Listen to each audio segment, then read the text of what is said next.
quand tu commences à transmuter l'énergie négative de certaines situations où tu étais en mode réactif jusque maintenant, et tu commences à, au lieu de réagir aux situations externes qui arrivent par rapport à cette énergie désagréable que tu sens à l'intérieur de toi, et tu commences maintenant à l'accepter, à l'accueillir et tout.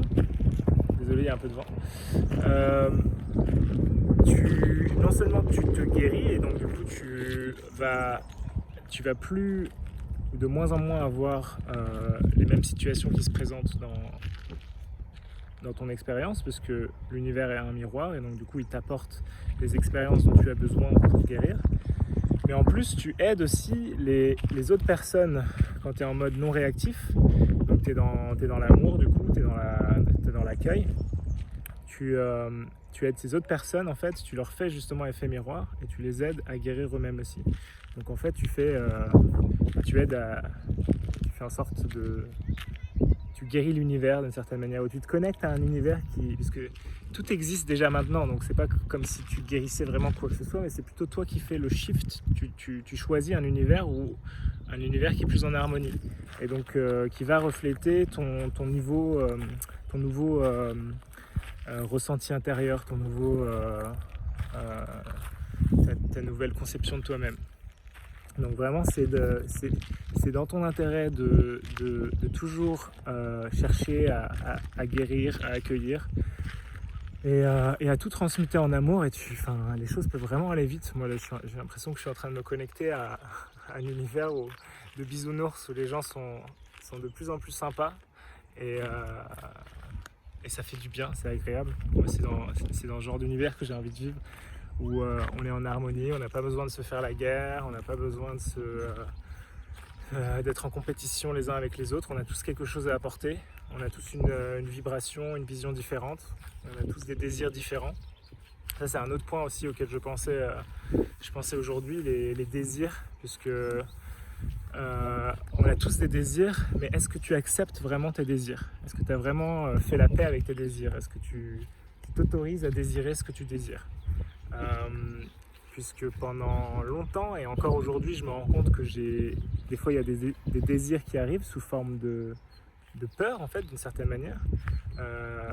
Il y a une peur qui arrive, et quand la peur elle arrive, je me dis ok, si la peur est là, ça veut dire qu'il y a un désir derrière.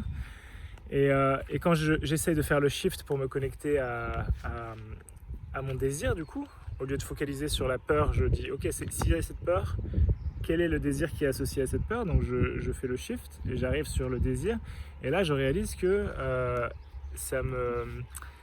dans certains cas, ça me met mal à l'aise de vouloir désirer ce que je désire. Et donc là, du coup, l'idée c'est vraiment de devenir à l'aise avec tes désirs. Si tu désires ce que tu désires aujourd'hui,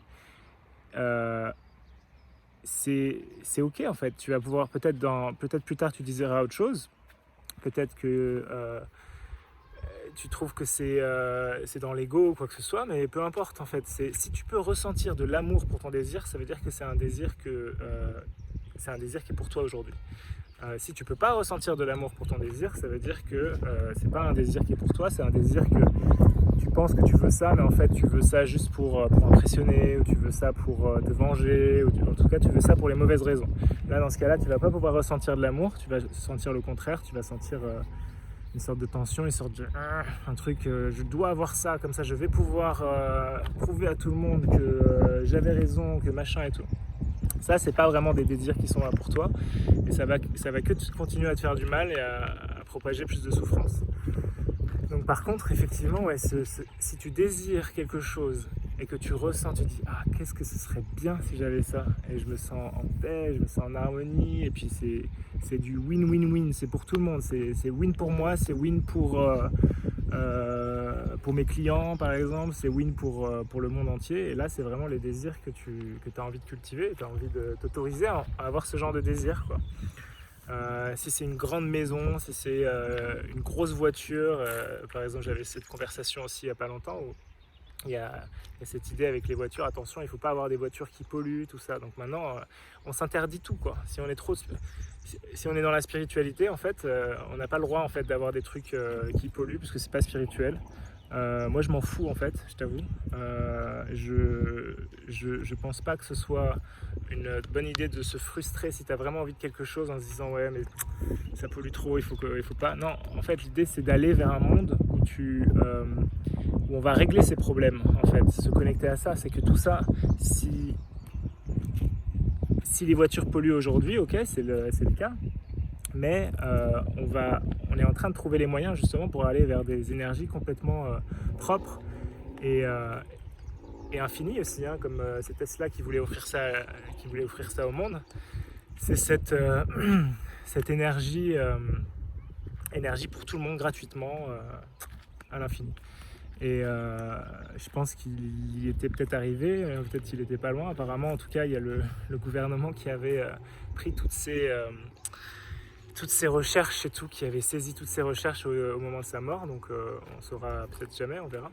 Mais en tout cas, ça c'est possible et ça vient rapidement, je pense. Donc au lieu de se frustrer en disant non, je peux pas avoir ça puisque machin, et ben pourquoi pas aller vers se brancher à cet univers qui existe aussi, où on a cette énergie qui existe.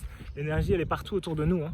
Donc si on arrive à prendre ça autour de nous, et en fait l'énergie qui est dans ce point ici, et à utiliser ça en fait pour faire fonctionner les voitures, les avions, les machins, tout ça, et ben il y aura plus toutes ces considérations un petit peu cons aujourd'hui, attention à l'environnement et tout. Je suis désolé hein, pour les fans de l'environnement, mais moi ça m'intéresse pas. J'ai pas envie de penser à ce genre de choses. Et je pense que c'est des mauvais calculs en fait, puisque on peut pas revenir en arrière.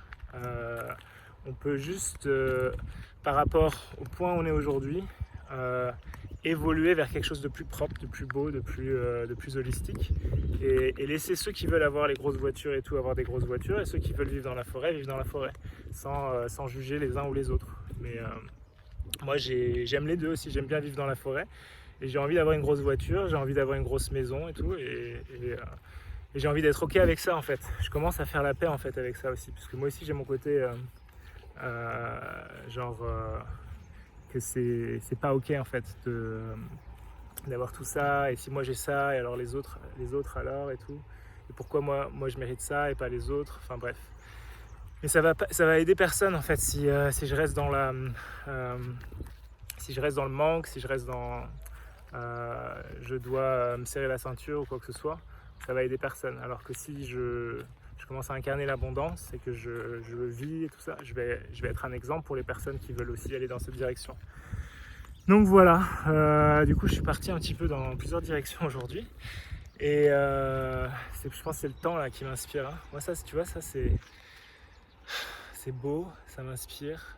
J'ai envie de vivre dans des endroits aussi qui sont inspirants comme ça tout le temps, tous les jours, où il y a du soleil, où on peut aller se balader, et il y a des gens qui sourient tout le temps, et c'est inspirant. Donc voilà, je te dis à demain, et ciao.